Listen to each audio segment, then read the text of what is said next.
In September 1864, a Confederate guerrilla named Bloody Bill Anderson stopped a train in Centralia, Missouri, lined up 22 unarmed Union soldiers, and had them executed one by one. Then he scalped them. An hour later, he ambushed a Union company and killed 123 more men in less than 20 minutes. Standing next to him through it all was a 16-year-old kid named Jesse James, learning every lesson. This is the story of the man who created the American outlaw.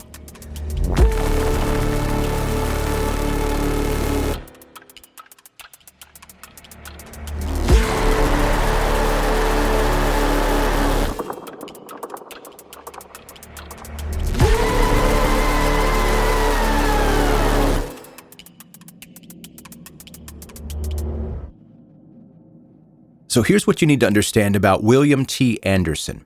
He didn't start out as a monster. He started out as a horse thief, which honestly feels almost quaint compared to what he became. Born around 1840 in Kentucky, his family moved to Kansas in 1857, right into the middle of what people were already calling Bleeding Kansas.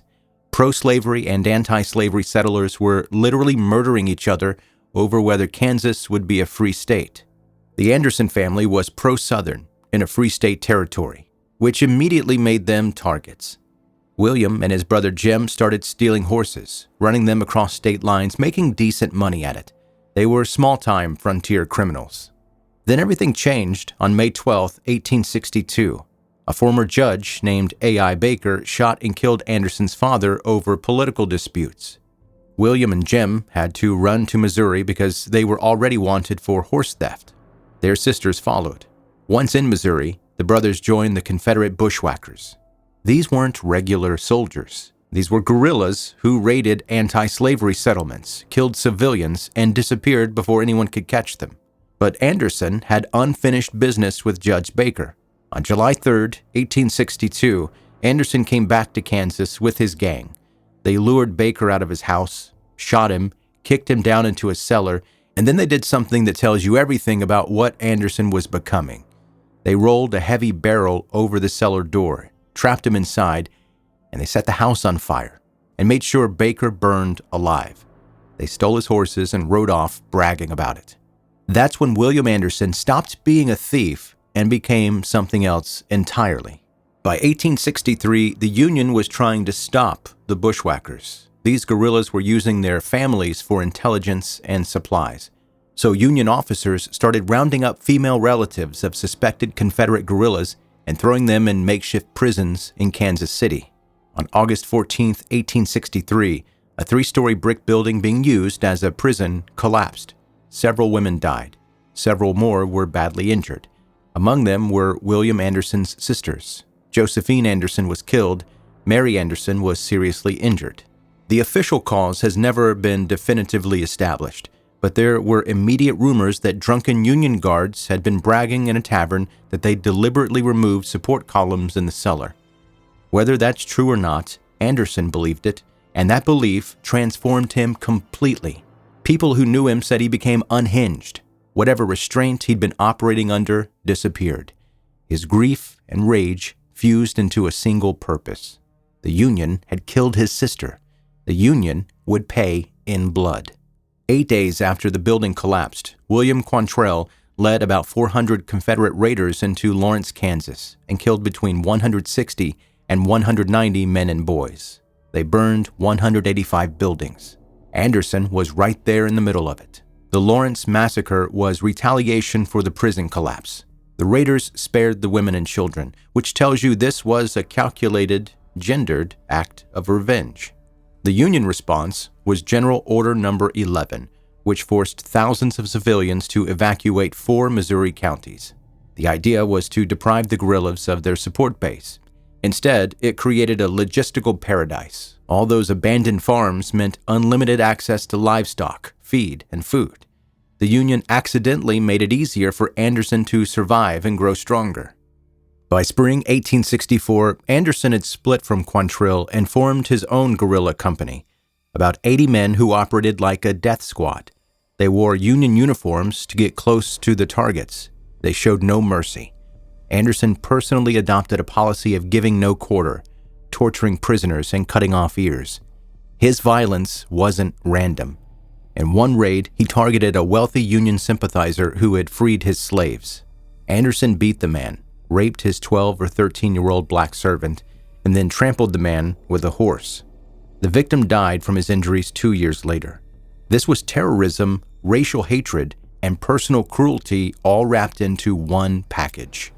Bill Anderson was tall, bearded, dressed with style, but people who met him talked about his eyes. They said it looked like burning coals. He earned the nickname Bloody Bill through sheer, relentless savagery. His men decorated their saddles with scalps taken from the dead Union soldiers. And right there in the middle was this 16-year-old named Jesse James, who joined Anderson's band in 1864 along with his older brother Frank. Jesse's immediate mentor was Anderson's chief lieutenant, a small, ruthless killer named Archie Clement. People called Clement Bill Anderson's scalper and head devil. He taught young Jesse James that murdering unarmed men was not only acceptable, it was expected. Jesse James didn't become an outlaw despite his Civil War experience. He became an outlaw because of it. He learned it from the best, and Bloody Bill Anderson was the best at what he did. Throughout the summer of 1864, Anderson's force rampaged across central Missouri.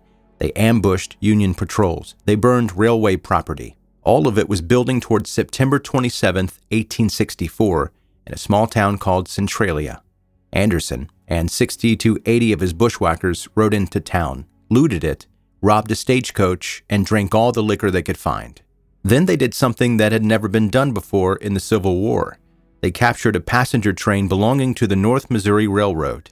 First train capture by Confederate guerrillas in the entire war. On that train were 22 to 24 unarmed Union soldiers, probably recruits or men heading home.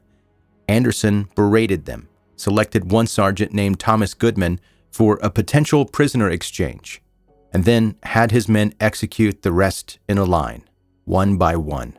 Then they mutilated and scalped the bodies. Goodman, the only survivor, later called it the most monstrous, inhuman atrocity he'd ever witnessed. Bloody Bill's men set the train on fire and sent the burning engine down the tracks toward the next town. But the real disaster was still coming.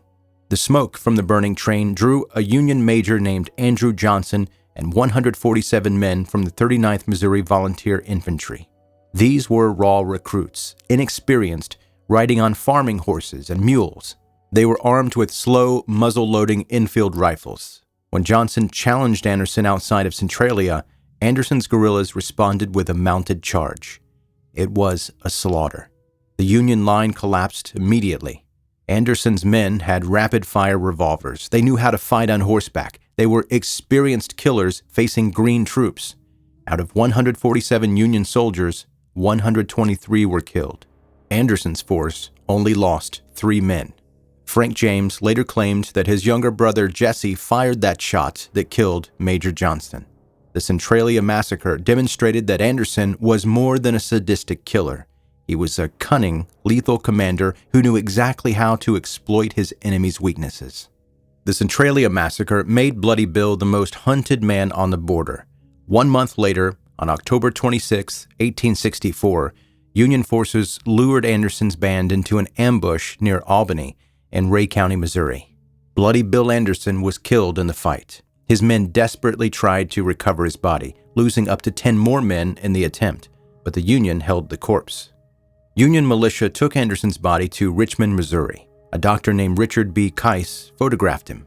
In the tintype, Anderson is propped up wearing his guerrilla shirt with a pistol in his hand and a Union soldier holding his head upright for clear identification. Then they decapitated him, officially. They put his head on a spiked telegraph pole and dragged his body through the streets before burying it in an unmarked grave. The Union wanted to prove Bloody Bill was dead. They wanted to terrorize his followers. Instead, they created a martyr. That public mutilation gave Anderson's surviving men a visceral reason to keep fighting. After Anderson died, Archie Clement took command of the guerrilla band. Jesse and Frank James stayed with him. They refused to recognize the end of the Civil War. They kept fighting, even after the Confederate surrender in 1865. In 1869, the James Younger gang robbed a bank in Gallatin, Missouri. During the robbery, Jesse James shot and killed the cashier, John Sheets. But the robbery wasn't about money. Jesse believed Sheets was Samuel P. Cox, the man he thought had killed Bloody Bill Anderson. He was wrong about the identity, but the motive was clear. The first major crime of the James Younger gang was revenge for Anderson's death. Bloody Bill Anderson was killed at 24 years old after a 2-year reign of terror. Union forces tried to erase him by mutilating his corpse and burying him without a marker. But in 1967, over a century later, a sympathizer convinced the United States government to officially mark Anderson's grave with a headstone that highlighted his service to the Confederacy. Anderson's real legacy is Jesse James. The systematic murder of unarmed men, the refusal to show mercy, the belief that violence is the only legitimate response to grievance. That was Bloody Bill's lesson. Jesse James learned it at 16 years old, and he carried it for the rest of his life. The American outlaw tradition didn't start with bank robberies and train heists. It started with a guerrilla commander who decorated his saddle with scalps and taught a teenager that murder was business. That's the story of Bloody Bill Anderson, the butcher of Centralia, the man who created Jesse James, the ghost that haunted the American frontier long after his head came off that telegraph pole.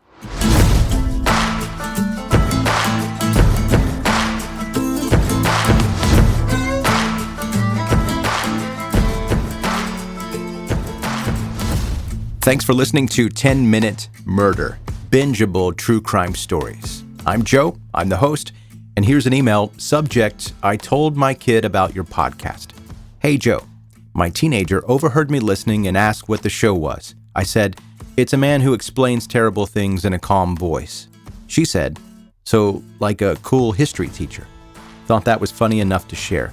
Kim in Muncie, Indiana. And Kim, especially with today's episode, because today felt like a history lesson, but I don't even know how to respond to that.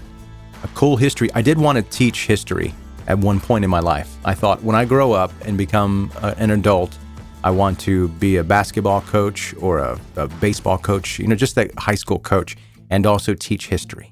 That was what middle school Joe wanted to be when he grew up. Obviously, I didn't do that, but now I tell murder stories on the internet. Hey, if you're a new listener to the podcast, make sure you hit subscribe right now. You can go to 10minutemurder.com and send me a message like Kim from Indiana did. Sign up for the newsletter that comes out every Monday. Also check out the murder blog on 10minutemurder.com. Quick reminder to share this podcast with your friends and family if you've got friends and family that you think could be into brief, bingeable stories about true crime. And that's going to do it. That's your episode for today. Thanks again for listening to 10-Minute Murder. See you next time.